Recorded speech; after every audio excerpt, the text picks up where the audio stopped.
বন, ইহাকে বলে সুন্দরবন।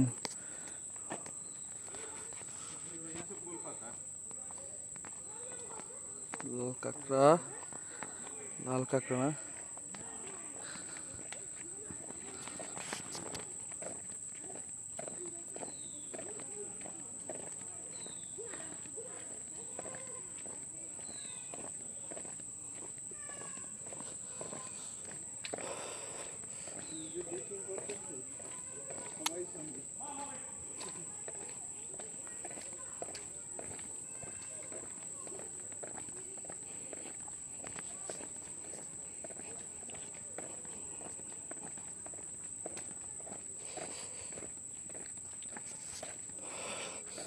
এর লোকে বিশ্রাম করার জায়গা না। দাদা কি বিশ্রাম করবেন? ভেজা আরে বাবা, এই জঙ্গল আসলেও ভয় লাগে না ভাই? ভয় করে না আপনার? আপনার কথা কই, সন্ধ্যার পরে তো আর বেশি, সন্ধ্যার পরে তো ই হয়ে যাবে।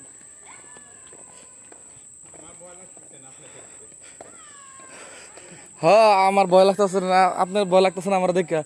আর আপনি কি কইছেন আমারে? আমি একটু ঘুমাই, আপনি বাঘেরে ফোন দিতেন।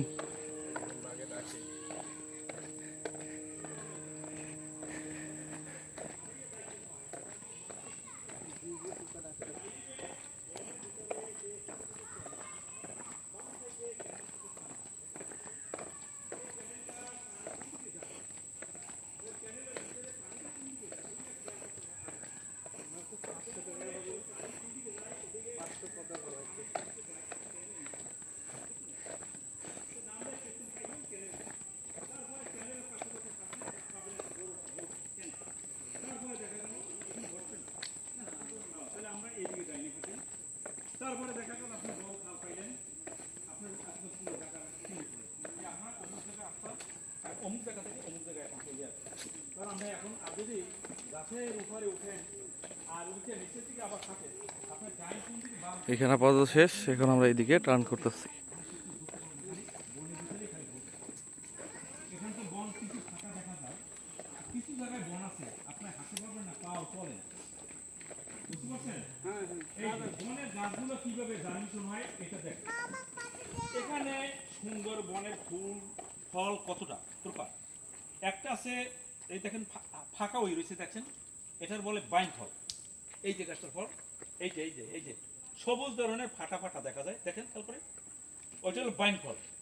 একটা আছে লম্বা লম্বা আঙ্গুলের মতন দেখা যাচ্ছে, এটা হলো কাঁকড়ার ফল, দেখছেন এই যে লম্বা লম্বা আঙ্গুলের মতন দেখা যায়, ওটা হলো কাঁকড়ার ফল, মধ্যে শ্বাসমূল গুলো সামনে দেখা যায়। আর এইটা হলো সুন্দরী চারা, এই দেখেন এই যে। তো এইখানে যদি এত বন চারা হয় হবে হবে না, এর ভিতর দিয়া দেখা গেল যুদ্ধ করে সে বাঁচবে। কিরকম? যে আর কি মাটি পাবে, যে ভালো নরম মাটি সে উঠতে পারবে, যে গাছের চারার ভিতরে পড়ছে সেই শিকড় দিতে পারে না, সে মরে যাবে। এখানে যুদ্ধ করে গাছ বাঁচবে। চল।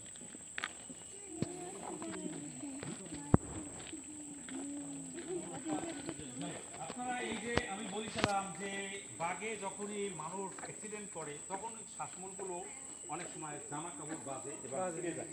সেই শ্বাসমূলগুলো আমি বলছি যে ওখানে ছোট আছে বড় আছে।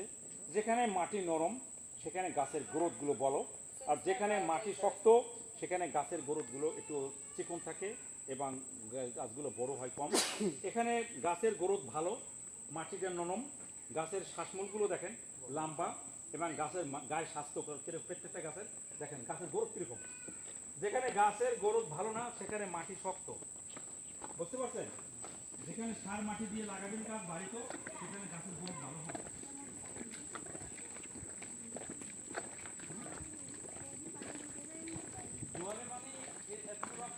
এখন বলি কিছু আপনাদের অভিজ্ঞ দিয়ে, আপনার এখানে স্বাভাবিক জোয়ার যে পানি হয়, এখানে পানির একটা স্পট দেখা যাচ্ছে, ওই যে কালো কালো দাগ দেখা যাচ্ছে ওইটা হলো পানির স্পট। তা ওইখান পর্যন্ত হয় 1 থেকে 1.5 ফুট পানি। যখন এটা হচ্ছে স্বাভাবিক জোয়ার, যখন যখন বড় পানির যখন চাপ হয় তখন বলে এখানে বন্যা যখন হয়, সিডার যখন হয় তখন বলে স্বাভাবিক জোয়ারের চেয়ে কমসে কম প্রায় 5 থেকে 7 ফুট পানি হবে। তখন ওই স্বাভাবিক পানির থেকে 7 ফুট হইলে কতটুকু উচ্চতা হয় আপনারা একটা অনুমান করেন। তাহলে যত 7 ফুট হয় তখনই দেখা যাচ্ছে দাঁড়ান, তখনই দেখা যাচ্ছে একটা বাঘ অথবা একটা হরিণ অথবা একটা শুকার যে বাচ্চাগুলো নিয়ে চলাফেরা করে তারা বাঁচার কোনো আশা থাকে। এই জন্য অনেক সময় বন্যায় বাঘ মারা যায়, হরিণ মারা যায়, অনেক সময় বিভিন্ন পশু পাখি মারা যায়। আপনারা ফেসবুকে দেখছেন এইগুলো আমি বন্যায় সিডরে বনের ভিতরে ফিমেলগুলো বলি যারা এখানে বনে যারা আছে কোনো সময় যদি বাঘ কেউ সামনে করে তো দৌড় দিলে তখন ধরবে ঝাঁপিয়ে দাঁড়াবে। বাঘে যেরকম আপনার ভয় দেখায় আপনি তাকে বেশি ভয় দেখায় জন্য সাহস দেবেন। যেমন বাঘের চোখের ভিতরে আরেকটা বাঘ দেখা যায়, আপনি ওদিকে তাকাবেন, চোখে পলক দেবেন, পলক দিলেও এরকম সম্মুখীন আমি তাকে বুঝলাম।